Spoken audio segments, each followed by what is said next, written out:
نحمده ونصلي على رسوله الكريم اما بعد اعوذ بالله من الشيطان الرجيم بسم الله الرحمن الرحيم يا أيها الذين آمنوا اتقوا الله وكونوا مع الصادقين صدق الله العظيم وصدق رسوله النبي الأمين الكريم ونحن على ذلك لمن الشاہدین والشاکرین والحمد للہ رب العالمین۔ قبل اس کے کہ میں کچھ عرض کروں، آئیے ہم تمامی حضرات مل جل کر بارگاہ رسالت مآب صلی اللہ علیہ وسلم میں جھوم جھوم کر ہدیہ درود و سلام کا نظر پیش کریں۔ پڑھیے بآواز بلند اللہم صلی علی سیدنا و مولانا و مولانا محمد معدن الجود والکرم منبع العلم والحلم والحکم صلو علیہ صلاۃ و سلاما علیک یا رسول اللہ۔ واہ کیا مرتبہ اے غوث ہے بالا تیرا، واہ کیا مرتبہ اے غوث ہے بالا تیرا، اونچے اونچوں کے سروں سے قدم اعلیٰ تیرا۔ سر بھلا کیا کوئی جانے کہ ہے کیسا تیرا، سر بھلا کیا کوئی جانے کہ ہے کیسا تیرا، اولیاء ملتے ہیں آنکھیں وہ ہے طلوہ تیرا۔ درود شریف پڑھیے اللہم صلی علی سیدنا مولانا محمد بارک وسلم صلاۃ و سلام علیک یا رسول اللہ۔ آج 11ویں شریف کی تاریخ ہے۔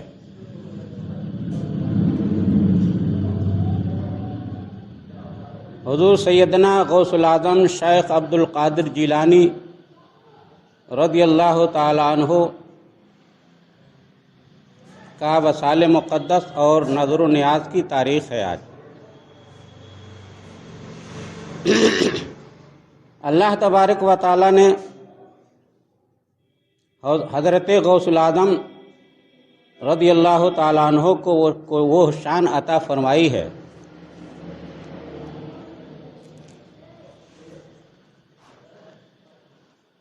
کہ جس کی مثال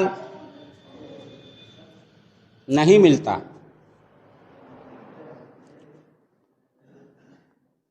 حضرت غوث پاک رضی اللہ تعالیٰ عنہ غوث مطلق ہیں، اور اللہ تبارک و تعالیٰ نے آپ کی عظمت و شان کو اس قدر بلند فرمایا ہے کہ بڑے بڑے اولیاء کرام نے آپ کی عظمت کے خطبے پڑھے ہیں، چاہے وہ اولیاء متقدمین ہوں یا متاخرین ہوں، ہر ایک نے آپ کی عظمت و شان کو تسلیم کیا ہے۔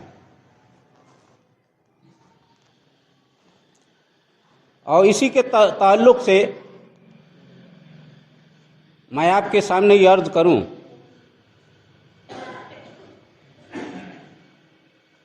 کہ آپ کی پیدائش سے برسوں پہلے ایک بزرگ گزرے ہیں جن کا نام ہے حضرت ابو بکر بن حوارہ بطاحی رضی اللہ تعالیٰ عنہ۔ یہ ایسے بزرگ ہیں کہ جن کو خواب میں حضرت سیدنا ابو بکر صدیق رضی اللہ تعالیٰ عنہ نے اپنا خرقہ پہنایا، خواب میں اپنا خرقہ پہنایا، اپنا جبہ عطا فرمایا، اور جب یہ بیدار ہوئے تو آپ کے بستر پر وہ خرقہ موجود تھا۔ یہی وہ بزرگ ہیں جو فرماتے ہیں کہ جو شخص میرے مزار مقدس پر 40 بدھ مسلسل، یعنی بیچ میں کوئی بدھ ناگا نہ جائے، ہر بدھ کو 40 بدھ تک اس مسلسل میری قبر کی زیارت کر لے گا، وہ جہنم کے عذاب سے آزاد ہو گیا۔ جہنم میں وہ نہیں جائے گا بلکہ وہ جنتی ہو گیا۔ اور یہی وہ بزرگ ہیں جو فرماتے ہیں کہ جو شخص میرے روضے میں داخل ہو جائے گا اسے آگ نہیں جلا سکتی۔ اور آپ کی یہ کرامت ابھی بھی موجود ہے، مزار مقدس کے احاطے میں گوشت اور مچھلی نہیں پک سکتی ہے۔ لاکھ پکائیں، پکانے والوں نے پکا کر کوشش کیا، دیکھا، لیکن آپ کے مزار کے پاس گوشت اور مچھلی پکتی ہی نہیں۔ تو یہ آپ کے فرمان کا ایک زندہ ثبوت ہے۔ آپ فرماتے ہیں کہ جو میرے مزار مقدس کے احاطے میں آ جائے اسے آگ نہیں چھو سکتی، اور جو 40 برس تک مسلسل میری قبر کی زیارت کر لے گا اسے جہنم کی آگ نہیں جلا سکتی۔ یہی وہ بزرگ ہیں جو حضرت سیدنا شیخ عبد القادر جیلانی غوث پاک رضی اللہ تعالیٰ عنہ کی ولادت سے برسوں پہلے کے یہ بزرگ ہیں۔ انہوں نے یہ غیب کی خبر دی تھی کہ 8 اولیاء کرام منزل اوتاد پر فائز کیے جائیں گے۔ اوتاد ولایت کی ایک بہت ہی عظیم درجہ ہے۔ تو آپ فرماتے ہیں کہ 8 اولیاء کرام اس منزل پر فائز کیے جائیں گے، اور ان 8 کا نام آپ نے بتایا، اور ان 8 کا نام لیتے ہوئے آخر میں آپ نے سیدنا شیخ عبد القادر جیلانی رضی اللہ تعالیٰ عنہ کا ذکر کیا، اور فرمایا کہ یہ ایسے بزرگ ہیں، یعنی بڑے پیر صاحب جنہیں ہم کہتے ہیں، یہ ایسے بزرگ ہیں کہ اللہ تبارک و تعالیٰ ان کو مقام فردیت پر سے نوازے گا، اور اللہ کی طرف سے یہ اس بات پر منتخب کیے جائیں گے اور اجازت ملے گی رب تبارک و تعالیٰ کی بارگاہ سے، اور یہ برسر منبر جو ہے تمام مجمع عام میں یہ اعلان کر دیں کہ قدمی ہذہ رقبت کل ولی اللہ، میرا یہ قدم تمام اولیاء کرام کے گردن پر ہے۔ تو تمام اولیاء زمانہ اپنی اپنی گردنوں کو جھکا کر کے عرض کریں گے کہ بل علی الراس والعین، اے غوث پاک آپ کا قدم ہمارے گردن ہی پر نہیں ہے بلکہ آپ کا قدم تو ہمارے سر اور آنکھوں پر ہے۔ درود شریف پڑھیے، اللہم صلی علی سیدنا مولانا محمد بارک وسلم، صلاۃ و سلام علیک یا رسول اللہ صلی اللہ علیہ وسلم۔ تو یہ ہے حضرت غوث پاک رضی اللہ تعالیٰ عنہ کی عظمت شان۔ ایک بزرگ ہیں جو حضرت غوث پاک رضی اللہ تعالیٰ عنہ کے زمانے کے بزرگ ہیں، جن کا نام ہے سیدنا شیخ تاج العارفین محمد کاکیس رحمۃ اللہ علیہ۔ یہ بالکل ضعیف ہو گئے تھے، اور حضرت غوث پاک رضی اللہ تعالیٰ عنہ کا ابتدائی زمانہ تھا، یعنی آپ نوجوان تھے، اور بغداد شریف کے مدرسے میں تعلیم حاصل کر رہے تھے۔ اسی زمانے میں یہ ایسے بزرگ ہیں جو فرماتے ہیں، جن کی مریدین میں، یعنی ان بزرگ کے مریدین میں 17 بادشاہ بھی تھے، اور یہ فرماتے ہیں کہ جب تک کسی کو من جانب اللہ کشف کے ذریعے کاف سے کاف تک کا علم حاصل نہ ہو جائے اس وقت تک وہ میرا خلیفہ نہیں ہو سکتا، میرا سجادہ نشین نہیں ہو سکتا۔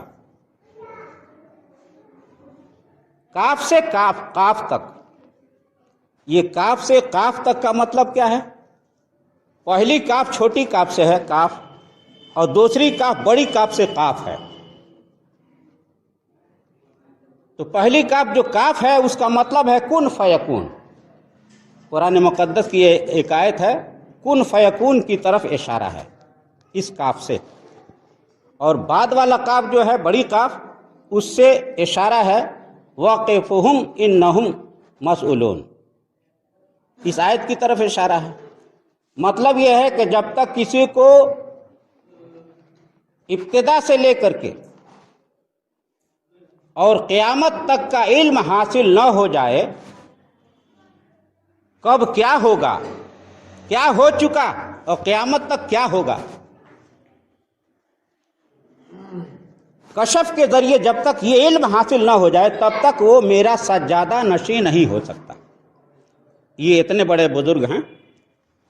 یہی بزرگ ایک مرتبہ بغداد شریف میں وعظ بیان فرما رہے تھے، اور اسی دوران وعظ سننے کے لیے حضرت بڑے پیر صاحب غوث العظم شیخ عبد القادر جیلانی رضی اللہ تعالیٰ عنہ آپ وعظ سننے کے لیے محفل پاک میں آئے اور شامل ہو گئے.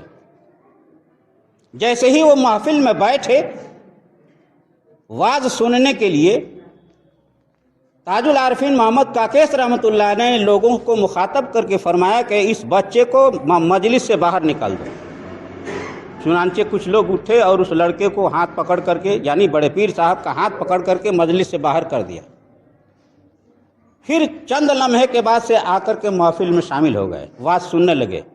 پھر دوبارہ آپ نے فرمایا، تاج العارفین محمد کاکیس رحمۃ اللہ علیہ نے دوبارہ فرمایا کہ اس بچے کو محفل سے نکال دو. دوبارہ نکال دیا گیا. پھر تیسری مرتبہ آ کر کے بیٹھ گئے، اور ذرہ برابر بھی آپ کو تکلیف نہ ہوئی، یعنی غصہ اور جذبات کا اثر آپ کے چہرے پر ظاہر نہیں ہوا. غصہ نہیں ہوئے، کبیدہ خاطر نہیں ہوئے، ناراض نہیں ہوئے. تیسری مرتبہ محفل میں آ کر کے بیٹھ گئے تو حضرت تاج العارفین محمد کاکیس رحمۃ اللہ علیہ نے ارشاد فرمایا کہ اے لوگو، اس بچے کو میرے پاس لاؤ. چنانچہ سیدنا غوث پاک رضی اللہ تعالیٰ عنہ کو باادب و احترام تاج العارفین رحمۃ اللہ علیہ کی بارگاہ میں، یعنی منبر رسول پر حاضر کیا گیا. بڑے پیر صاحب کو وہاں لایا گیا تو حضرت تاج العارفین محمد کاکیس رحمۃ اللہ علیہ نے ارشاد فرمایا کہ اے لوگو، تم لوگ اس ولی کی تعظیم کے لیے کھڑے ہو جاؤ. تو بڑے پیر صاحب کے تعظیم کے لیے تمام سامعین کھڑے ہو گئے ادب و احترام کے ساتھ. تو حضرت تاج العارفین رحمۃ اللہ علیہ نے ارشاد فرمایا کہ اے لوگو، یہی وہ بچہ ہے. میں نے اس کو محفل سے نکالا. کیوں نکالا؟ اس لیے نکالا کہ تاکہ تم لوگ اچھی طرح پہچان لو کہ یہ کون ہے. اور دوسری بات یہ ہے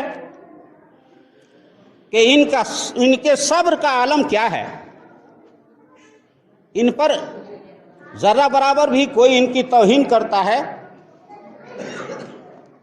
ان کا ادب نہیں کرتا، ان کا احترام نہ کرے تو ذرہ برابر بھی ان کو تکلیف نہیں ہوتی ہے، اور غصہ اور جلال میں یہ نہیں آتے ہیں. یہ صبر کا عالم ہے بچپنے میں، تو آگے چل کے ان کے صبر کا عالم کیا ہوگا.